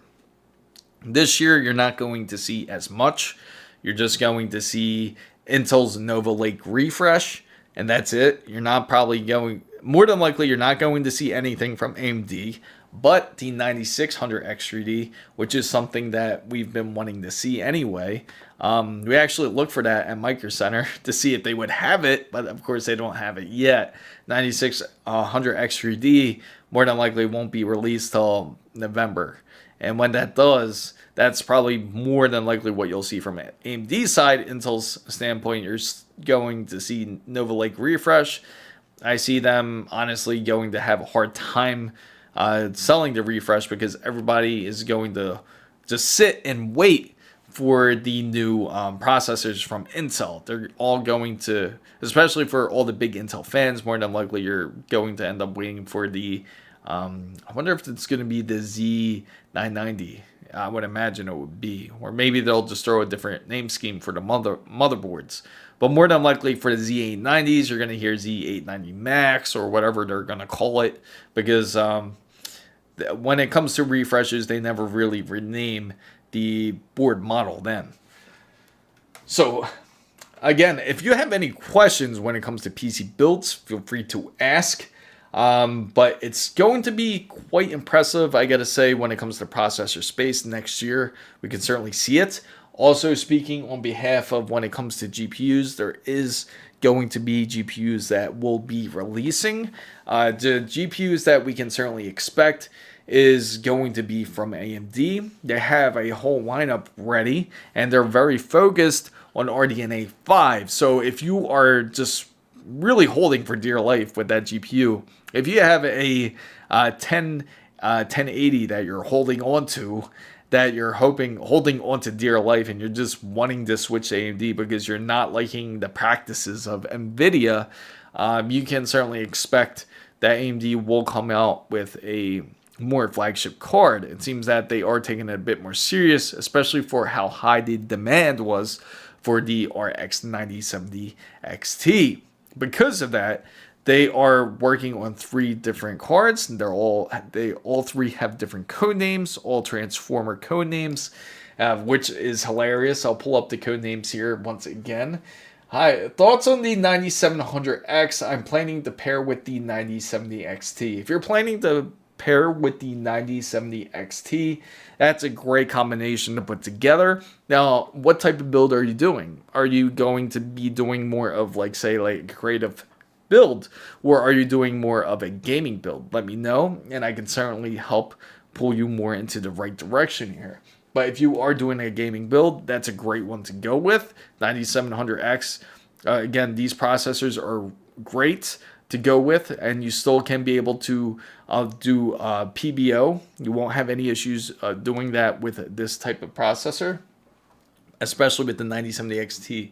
Again, when I compared all the GPUs for this year, a gaming build, I would say definitely a good combination that you put together here. Now, speaking of GPUs, while we're on the topics of it with the current ones, out of all the GPUs, I gotta say, and if you're looking for the best value, you're looking for the best performance, out of all the GPUs this year that I've really tested, I tested the RTX 5070, I tested the RTX 5090, the RX 9070 XT, and I gotta say, for this year, even if I compared it to the last year's RTX 2090 and everything, I would say that out of all of them, that the 9070 XT has been the most impressive. Why? Because the pricing has been really good on the 9070 XT, and it gives the performance, especially if you're gaming on, say, like a 1440 on a 1440p display. the XT has been phenomenal, and it's been actually really easy to work with. And I got to give it to AMD. Their software, especially with AMD Adrenalin, has improved tenfold. So I gotta say, like, if I were to compare all those cards, I gotta say they certainly have been the most impressive. So you're making a good choice, Tushar. Definitely making a great choice when it comes to that selection. Now, when it comes to RDNA 5, the current GPUs that they have lined up, or the code names, you'll really like them. In fact, it's Alpha Trion, right? And then you have Ultra Magnus and Orion Pax. Those are the 3 codename ones. And all 3 of them all will have a very specific meaning. Because, for example, Alpha Trion could be either for the card, because it's technically the oldest. Maybe it's going to be considered the oldest transformer it's known as. And since it's the oldest transformer, technically that card will probably be more than likely maybe the beginner's side, more of the, not beginner's side, I would say, more of the entry-level card, I would say. More of the entry-level card to start off when it comes to RDNA 5. When it comes to Ultra Magnus, that's more than likely going to be a mid-tier card. And then you got Optimus Prime, which is practically Orion Pax. And he's going to be the well-known character and more than likely the flagship card. So when it comes to the RDNA 5, the flagship card is supposedly going to be very competitive when it comes to even up to the RTX 6090. So we'll see how true that is. And yes, I did not mistake my words. A 6090 allegedly, but again, we'll see how true that is. I know some of you are thinking maybe will it even stand a chance against the 5090? We'll see. It's supposed to have really advanced ray tracing in there. It's supposed to be improved to the point where they're pretty much caught up for the most part. And also when it comes to path tracing, it's supposed to actually even catch up with NVIDIA on that side. But again, we'll see. And allegedly they're going to beat them this time from what they say. I know we always hear that very often and it never happens. But let's hope it's true, because we need some competition and we need some fair pricing. Because if that's the case, just imagine you get the power of a RTX, say 6090 for the price of like that's $1,500. I mean, why wouldn't you take a deal like that? Price of, yeah, no problem, Tushar. I'm glad that certainly helped you there. Now, when it comes to AMD's other card here, which is going to be supposedly called Ultra Magnus here, that's going to be the one that's going to be more closer competitive when it comes to the 5090. And again, these are all rumors. This is all industry rumors that are currently going on in the industry. And again, we'll see how true it holds. Because I'm really curious when we'll get a taste, we'll sort of get a taste when RTX, when NVIDIA releases their 50 series super cards, which will happen. It's going to happen. And you can certainly expect them not this year, but it's going to happen probably around February to March of 2026. Expect it at CES. Expect it at CES for 2026. More than likely it'll show up then. And when it does, then we'll certainly take a look at it to see how well it is. That's if they show it then. Maybe they'll hold it off for the GDC Summit, which is in March. But more than likely, I'm expecting CES. Bro, can you make a build for under $500? Yeah, just send... Okay, for under $500? Where are you located? Hopefully you're in the States. If you are, we'll see if we can make it happen. But if you're interested in a build, just feel free to go to my website, which is chrismizo.com. And if you go to my website, send me an email and I'll reach out to you that way. But if I'll see what I can do, but I can't make any promises. I gotta know what state you're in, because currently I only ship within the US and to Canada. So we'll see if we can make it happen. How's that? And I'm assuming you want to play Battlefield 6 because TPM 2.0 is going to be something that you're going to need too. But I really hope that AMD does step up their game when it comes to their GPUs. I'm really curious to see what 50 series has to offer. More than likely, we're going to see 3 cards from what I've known. That's been rumored, at least in the industry, which is going to be the 5070 Ti Super. We're going to see a 5080 Super, and then just a standard 5070 Super. So similar to what we saw with the 40 series. More than likely, they're going to go that route. I certainly don't expect them to even touch the 5090. 5090 will stay exactly where it is. There's not going to be a 5090 Ti. There's not going to be a 5090 Super. Because, again, 5090 is already expensive as it is. And I know that some of you might be expecting it, but I wouldn't. Not from the 5090. The 3090 Ti only happened once, and that happened only once for a reason. So don't expect it from them. I would say definitely expect 5070 Super, 5070 Ti Super, and 5080 Super. And when it comes to their G7, when it comes to their VRAM, most importantly, because I know you guys really care about this, because I know everybody's getting tired of 16 gigabytes being really the limit. Allegedly, the 5080 will go up to 24, the 5070 Ti will go up to 24, and the 5070 will go up to 20. So we'll see if that ends up holding up and see if they actually do it.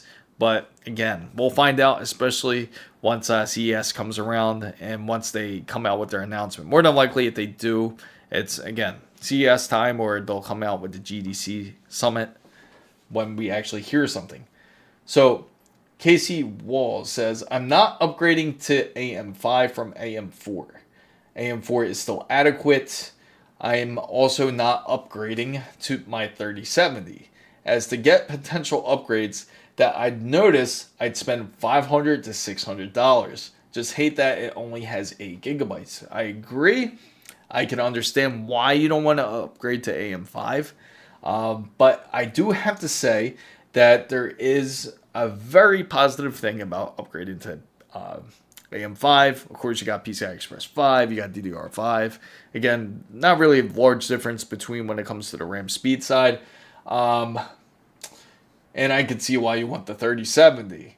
But I can say the lifespan, most importantly, when it comes to the AM5 platform, is great currently. And if you're worried about upgrading and that you'll say go out of date, you don't have to worry as much. That was much more of a bigger problem, especially back then when it came to building PCs. Because immediately DDR2, then DDR3 just came out like right after, like maybe 2 years after. It was insane. But luckily when it comes to PC building now, it seems that the hardware life is much more lengthier. Now, of course, AM5, its lifespan, if you want to know the end of the lifespan, expect it to last up to probably about to 28. Because when they build this new processor, when they do release it, they're going to end up releasing it within the next year. And then even into maybe early 2027. So you can expect them to really hold on to this AM5 system up until like 28, to be honest. Maybe even to 29 if they really push it. And again, it's not as bad upgrading because at least you know you have plenty of lifespan. And then for however long you plan to keep that PC build for however amount of time. And it's still going to be up to date. Eventually, it's just going to get to the point where PC building is just going to last longer and longer. So if you're afraid about upgrading because of that, I get it. Now, for the 3070, it depends on your limits here, on what type of monitor you're gaming on. If you're gaming for 1440 or 1080p, it probably really doesn't matter to you as much. But if you do plan on upgrading your display, then it's going to matter. Not worth it when AM6 is, yes, I get that. Again, AM6, you're just going to have to sit for, you'll have to sit for quite some time before AM6. Rate my build, please. Intel i7 10700s, GTX 1050, 16 gigabytes of RAM, all sitting. Yeah, I see why you got the name Stoner 724, because that build certainly fits Stoner 724. Don't you guys think? If I were to rate your build here, I gotta give it. I gotta give it like. I don't even want to rate it, to be honest. It's pretty rough. What the hell do you game on? I gotta say, what kind of games do you play? Nothing wrong with your build, but I do gotta say, like, it's definitely going to be at least time to upgrade your GPU. Get out of the GTX 1050 at least. Get like a 20 or 30 series. Might as well get a 30 series now, since it seems like it's much more plentiful now. I just realized something, guys. I just realized that, yeah, I bet it's rough. out of 3 different resolutions, 1080p, 1440p, and 4K OLEDs, what would be better for a 4070 Super with 12 gigabytes? Don't go 4K OLED. You're more better off going off of 1440. If you're really pushing it, again, 12 gigabytes is really limiting, I gotta say, for the most part. Because I gotta say, when it comes to it really depends if you're okay with turning down your performance side. 1440p, more than likely, you're pretty much good with for a little while. But then you're gonna end up wanting to upgrade to like a 4070 Ti at the minimum. Because you're gonna need the 16 gigabytes for sure. So is ASRock motherboards good? What RC? You know what? That's actually a great question, Tusar. Because there was an incident that actually happened earlier in the week. I would love to discuss with you guys. It was actually quite... Egyptian Savage. Good to see you. I'm glad to see you here. You gotta listen to Stoner. You need to help out. You gotta help him out here. Bro, the PSU that comes with the Thread 30, it's 240 watts. Some processors are more than 240 watts. That's insane. that PSU is just going to power enough. That GPU, that power supply is good enough to just power up Intel.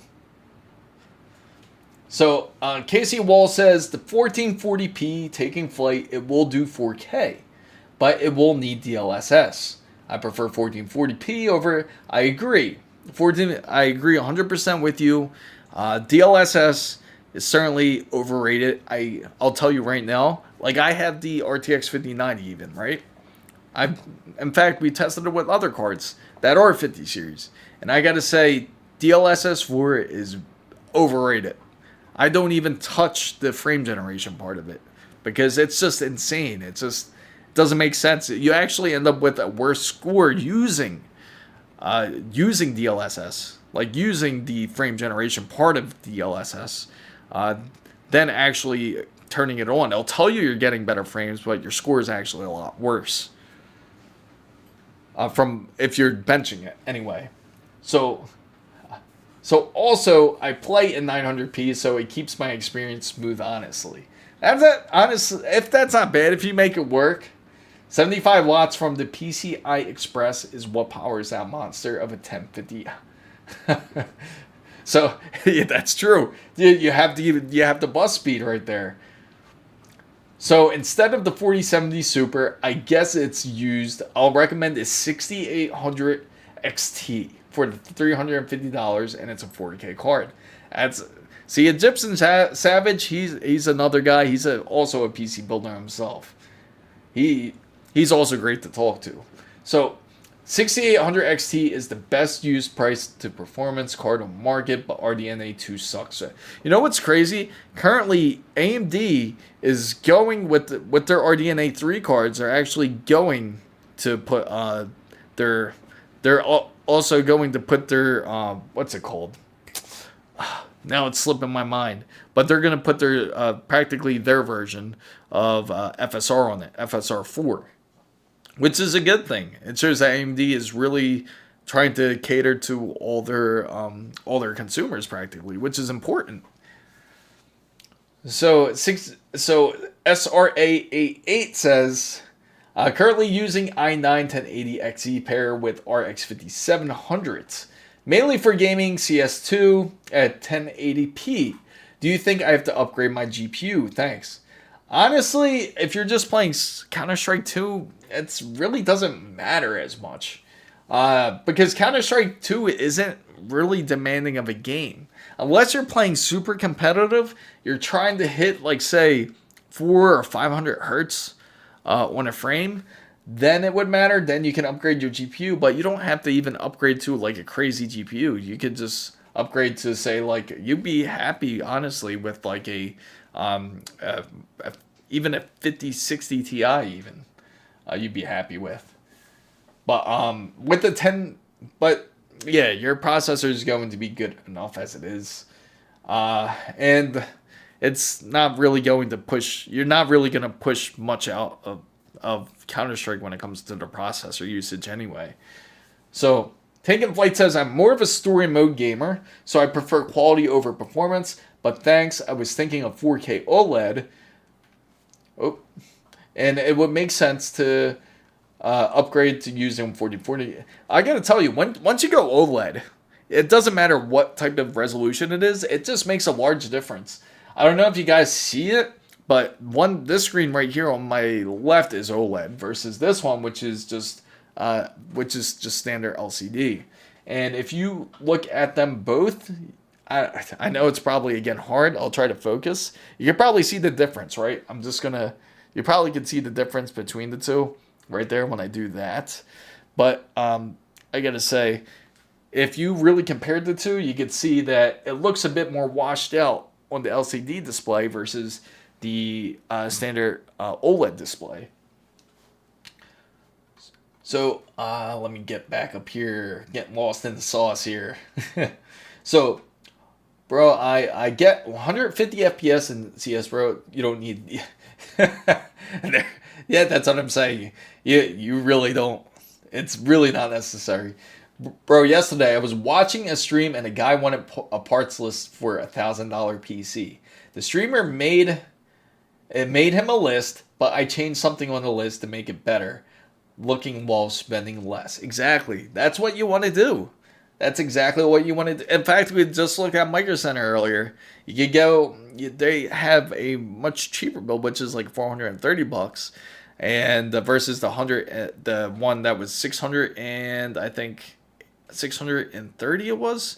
But you go with a bit of a lower processor, not by much, a 7600 X3D versus a 9800 X3D. Of course, 9800 X3D is better, but if you're trying to get the best value and you're just gaming, anyway, for the most part, most people will be happy, honestly, with the 7600 X3D. So I'm building my PC with the 5070 Ti Extreme Infinity, Zotac with the Ryzen 7 9950 X3D. It's a great combination. I gotta say, Shadow Monarch, it sounds like more of, are you doing more content creation as well, or are you doing more video editing and photo editing? Because that's what the 9950 X3D would be great to go with. If you're just gaming, it won't be as necessary. Really? He got mad and banned you? That's terrible. Yeah, exactly. There you go. See? So, don't you hate the fact that they're facing TPM 2.0 secure boot on these new games? It's making older hardware that can still play 1080p obsolete. And I do agree. It's a shame. In fact, I just upgraded a buddy's PC. My buddy Leland, his PC needed to upgrade because of TPM 2.0. They're also doing it with Counter-Strike. Not Counter-Strike. Now I got Counter-Strike on my mind. They're also doing the same on Black Ops 7 because now they care. But I can understand why they're doing it two at the same time, because they're trying to prevent hackers. Now, it's not going to... They're always going to find a way around it anyway. So, it's kind of like this... bittersweet thing, I guess.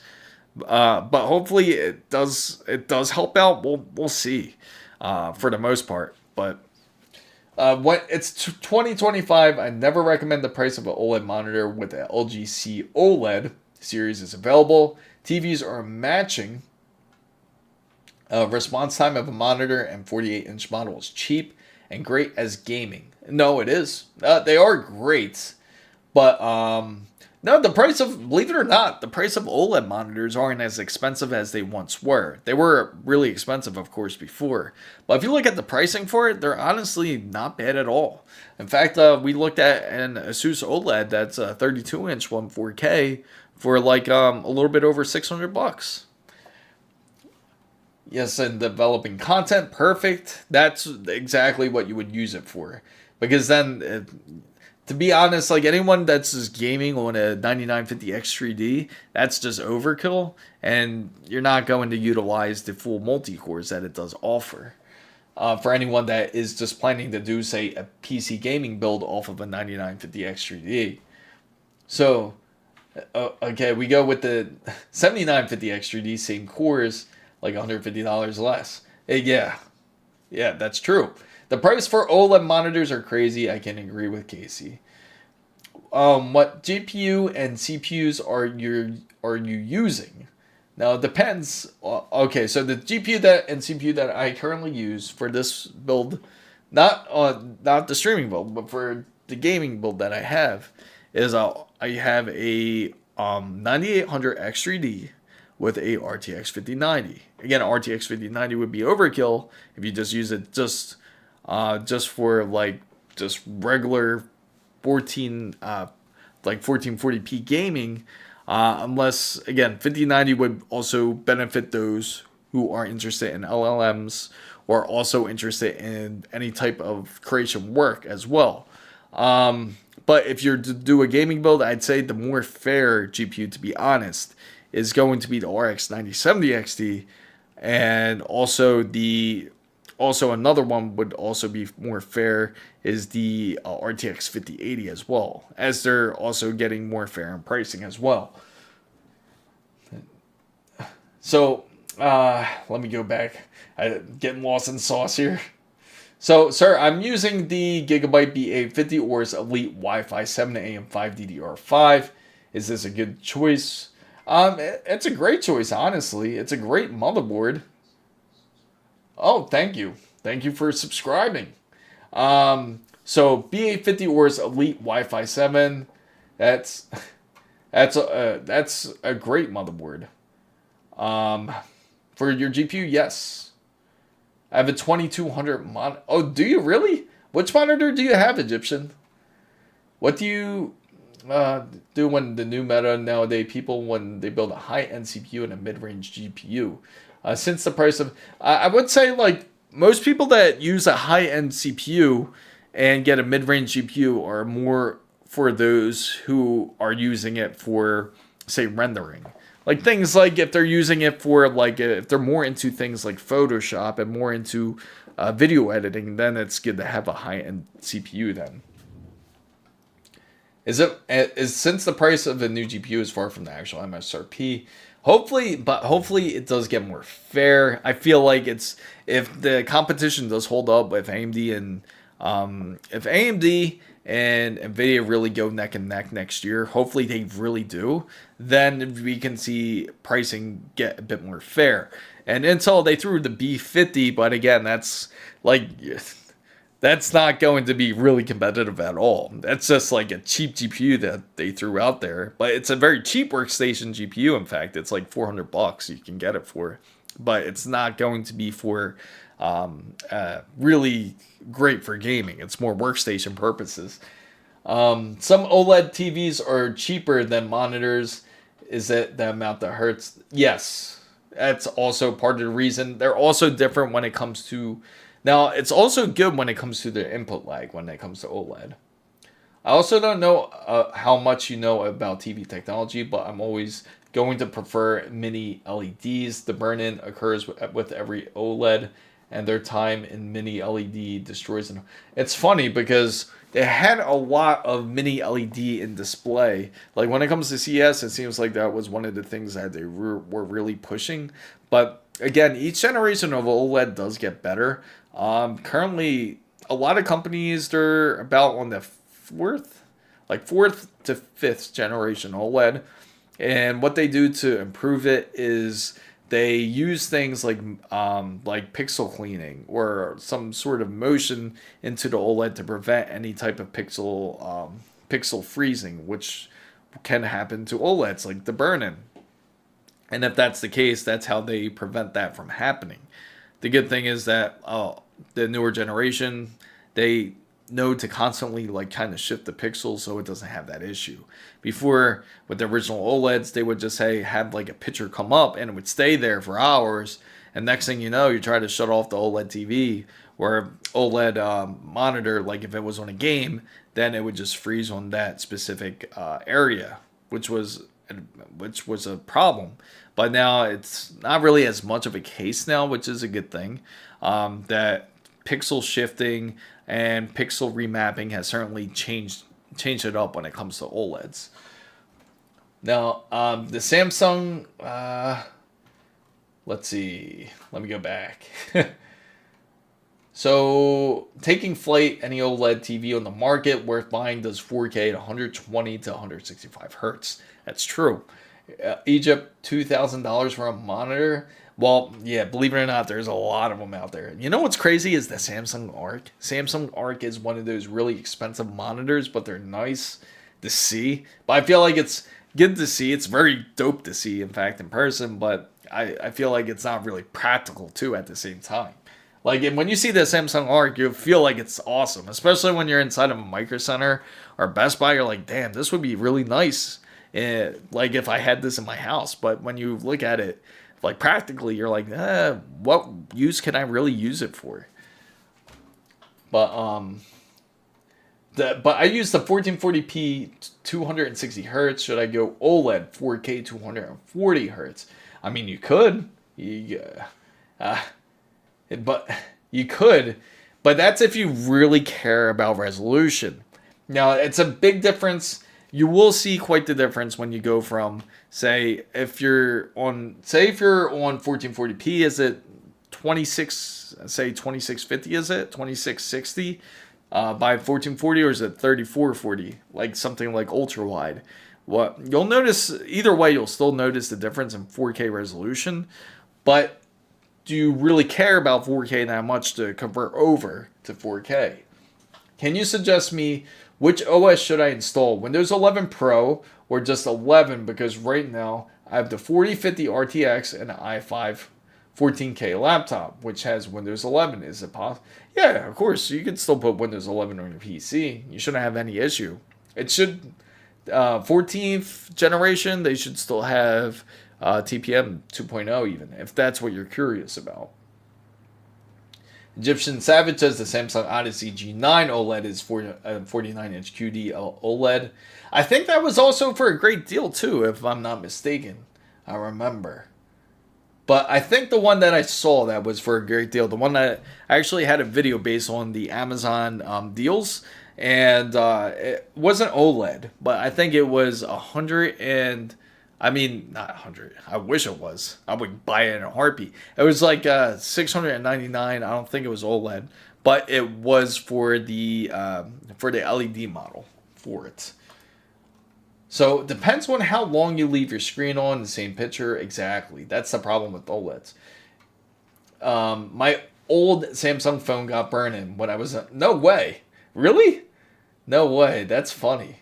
Yeah, you got your Samsung phone got burned in. And it's funny because they use AMOLED displays as well when it comes to their phones. So I could see it happen, but I just think that's pretty funny. And another thing that they're really pushing, I'm sure you guys heard of it too, when it comes to display technology, is what's it called? Tandem OLED. It's like another type of OLED, where it again, it's like something that will also help keep refreshing the display as well. I think it's called Tandem OLED, something like that, but something crazy. Egypt is an ultra wide is that an ultra-wide monitor? Did he put it in Discord? Oh, no, he's not in Discord. Also, if you guys, just to let you know, you guys are more than welcome to join Discord. It's down in the description box down below. If you have any questions at all, I do go into Discord and certainly answer a lot of the questions there. But it's down in the description box down below. Feel free to use it to contact me if you want a PC build, even, or if you want to ask any questions. Feel free. Discord's just open, or you just want to talk about what you ate for dinner. So feel free to join Discord. You're more than welcome to. So yep, super ultra wide tandem OLED. Yes, that's what it is. LG's doing it. There's quite a few companies that are really pushing it. So I think I'm not the only minority that believes that phone specs are getting so overpowered. And I agree. No, Casey, I agree with you. I mean, what are they going to really do next when it comes to phones? Remember how they really were running out of idea when it comes to phones, where they were talking about like doing like, I've heard all kinds of crazy things, like how they said that they were originally going to think of making the phone have like a projector mode, just say, like where you can just sit it on the table and you can use it as a projector, or you can play your game off the projector mode. Be pretty dope, to be honest, but it's not, again, not practical. Nobody's going to really use it like that. Also, remember when they were talking about laser keyboards, like eventually, like how they would have like a display, like a projector type of display where it would kind of display out of your phone where you can use like a keyboard, but that never came to fruition. Satellite was another thing that they've always talked about. They have it, but only in emergency use. I could see that's maybe the next biggest revolution, but other than that, it really is limiting. There's not really much you can do on a phone. So, is XMP on Dell BIOS? I have Ripjaw RAM. I don't know if that matters. To be honest, owner, XMP on a Dell BIOS, I gotta laugh because Dell motherboards are probably one of the worst because it's complete. It's not ATX at all, and it's very limiting when it comes to Dell. It's like they build it cheap on purpose so you can buy another PC. Unfortunately. But, I mean, you're always welcome to do a quick swap. You could change out the motherboard. You're going to have to do custom mounts because if you're on a Dell case, you're going to have to practically make ATX mounts in there. So, here's a good question. Is it better to purchase a CD key from a third-party company or for cheaper or straight from Micro Center? Now, this really depends, I gotta say, because unless it's a reputable third-party company, there's a few that I can say it's a bit more of a gray market, but there are like trusted key sellers such as like Greenman Gaming's one. I like cdkeys.com's pretty good, but anything other than that, it can get quite sketchy to the point where I've heard stories where people purchased keys, and I haven't witnessed it myself because I don't buy from too sketchy of a website, where they purchase the keys, and then after they purchase the keys, they end up getting their keys revoked. So they'll have the game for maybe 2 or 3 days, and the key gets revoked. So sometimes it might be better to purchase from a reputable website, or it's better to purchase it from a Micro Center. You want to avoid the ones where they are a bit sketchy or you never heard of them before. So, let me see. Have a good question. Is it okay? So, Egyptian Savage, did you ever try chicken liver? In fact, I have. I actually like it. I did try chicken liver. The newest generation of phones can emulate all the way to 360.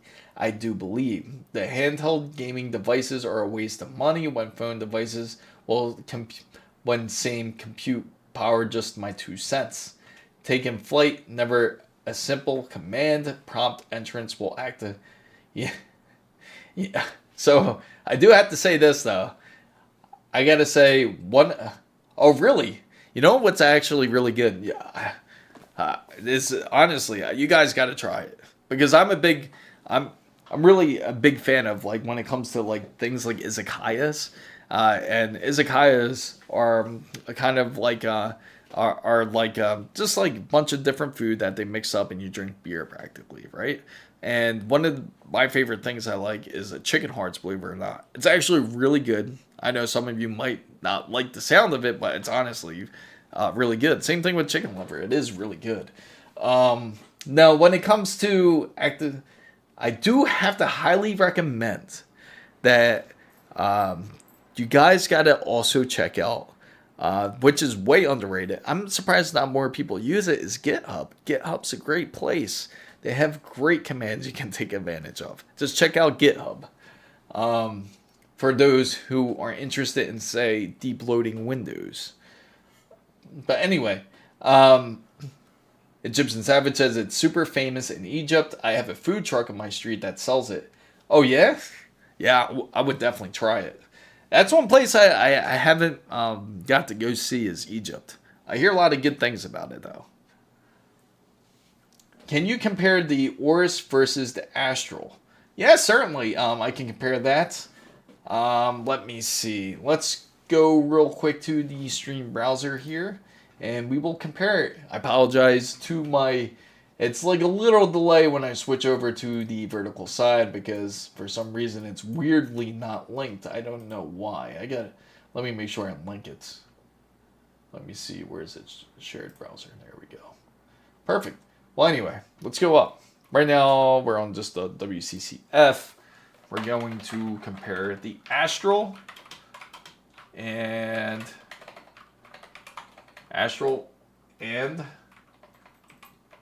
5090 versus the AORUS Master 5090. Now, I know for certain that the clock speeds are going to be a little bit different here. I have only been eating chicken and broccoli. I feel you, bro. That's what I eat a lot of chicken and broccoli, too. I meal prep chicken thighs on my Weber. I got one, too. I got a Weber kettle.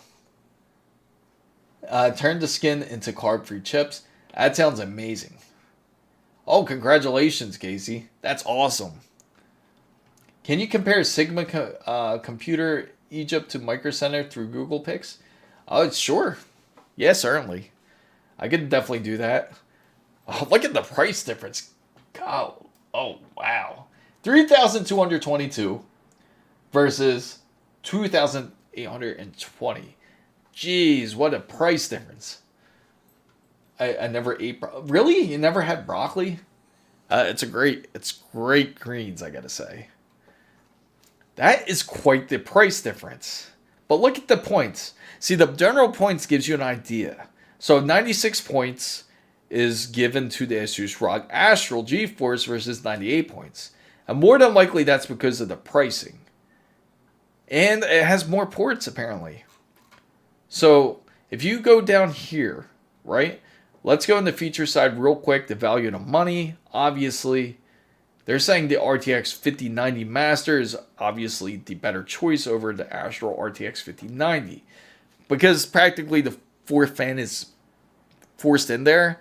And it's going to be a bit more noisy because you do have 4 fans versus 3. You could throw in the optional 4th if you want, but you don't have to.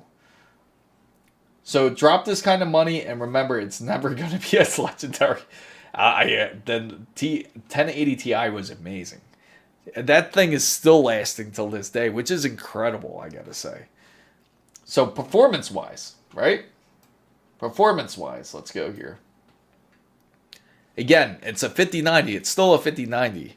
The difference is you just have 2 different companies that throw their names on it to see which one does better. Now, obviously, it seems like Gigabyte has certainly have the better numbers here at 2655 over 2580 versus ASUS. When it comes to Gigabyte as well as 467 versus 454 when it comes to gigapixels. And teraflops, it seems that it also outperforms ASUS's Astral as well. So it's definitely, man, I gotta say, AORUS Master is certainly the better choice. If you're if you had to pick between the two. Now, load temperatures, it doesn't quite say, but more than likely, they're going to be more than likely similar. Now, let's see. That's another thing I got to bring up too, is the resizable bar has been quite interesting. People also forget the RX 580 people are still gaming on. Yes, they are. What do you think about the Steam numbers, though? That's pretty crazy, right? How they're saying how that NVIDIA is still like the top 10. Like they're still, like if they look through the GPU list, the top 10 people that still use NVIDIA, or it's still NVIDIA, in fact. And that most people are still also using Intel. They lost some market share, but not much. They only lost, Intel only lost like about 0.6 or 0.7% market share. So they're still like barely hanging on there. So HDMI ports, it looks like ASUS has them beat because it has them 2 versus the 1, but the display ports match up. So Casey Walls also says, oh yeah, the 580. LOL, does anyone have a 1080 Ti they want to lend at home? Yeah, you got to help out Sterner here. Somebody help out Sterner. Somebody has a 1080 Ti. I know somebody does, like a spare one.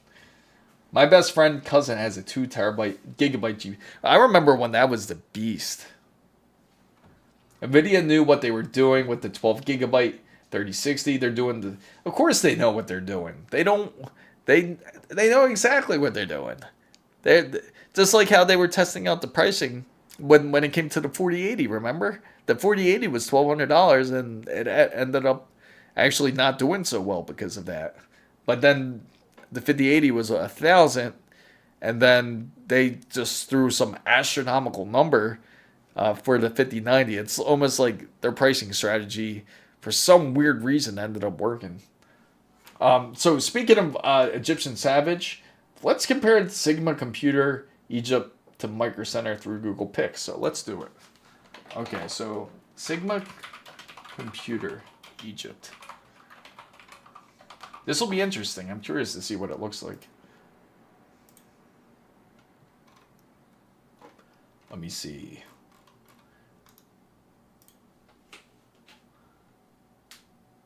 I'm just going on their website now. They have to have pictures here. Let's see. Let's go on Google. Let's just Egypt store.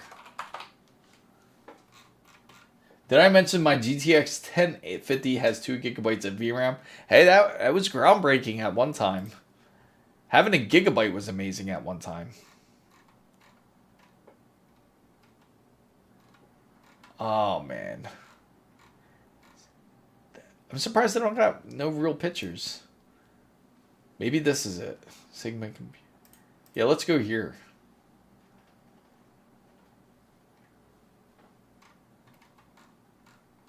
Here we go. There goes the inside of it. That looks pretty good, though, actually. Sigma Computer. That's Sigma Computer, right? And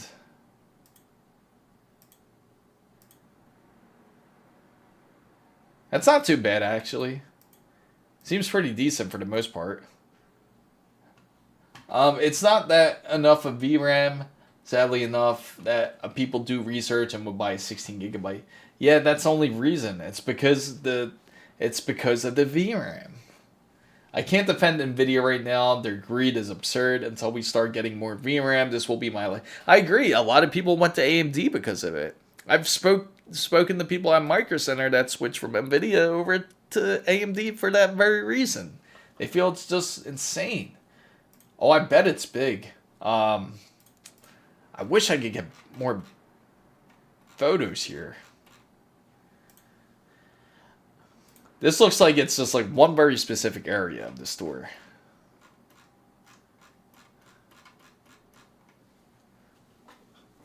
Let me check here real quick, fellas. Let's go to Micro Center, Miami. Just so you guys get an idea, because this is my local Micro Center here.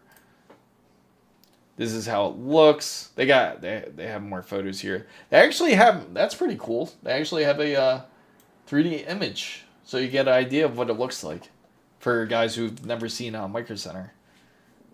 But yeah, it looks pretty much like this. Pretty accurate. Yeah. And hopefully you guys were with us on Saturday, saw that stream. If you guys didn't, it's the stream is still up there on my page if you want to see it. Ricky ended up doing a PC build. He ended up doing 14th gen for a really good deal. But yeah, they got the one side here. This is all their desktops. Then they got their monitors. And let me see. Once we go over to the left side here, yeah, this is where they have their displays. And hopefully it goes a little bit quicker once it goes towards the back of the store, where you can kind of see it. It says build your own PC. And over there is where they have all the... that's where they have all your PC components, from CPUs, GPUs, SSDs. I go to this exact store all the time. Yeah, you gotta. It's awesome. So you go to the exact one. You go to the Miami store too. It's awesome. Yeah, exactly. It's the only one in Miami. It's the best. It really is the best. I'm so glad that they put this here. But yeah, it's awesome. So, Fam Bam guys, I appreciate everyone who's joined in onto the stream here. I would love to stay on it a lot longer if I could. But unfortunately, I won't be able to. We will be going back live on Saturday. If anybody is interested, make sure to join on Discord if you have any questions at all.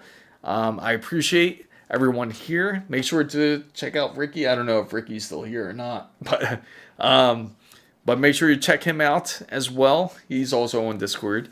He's very proud of his very first PC he built.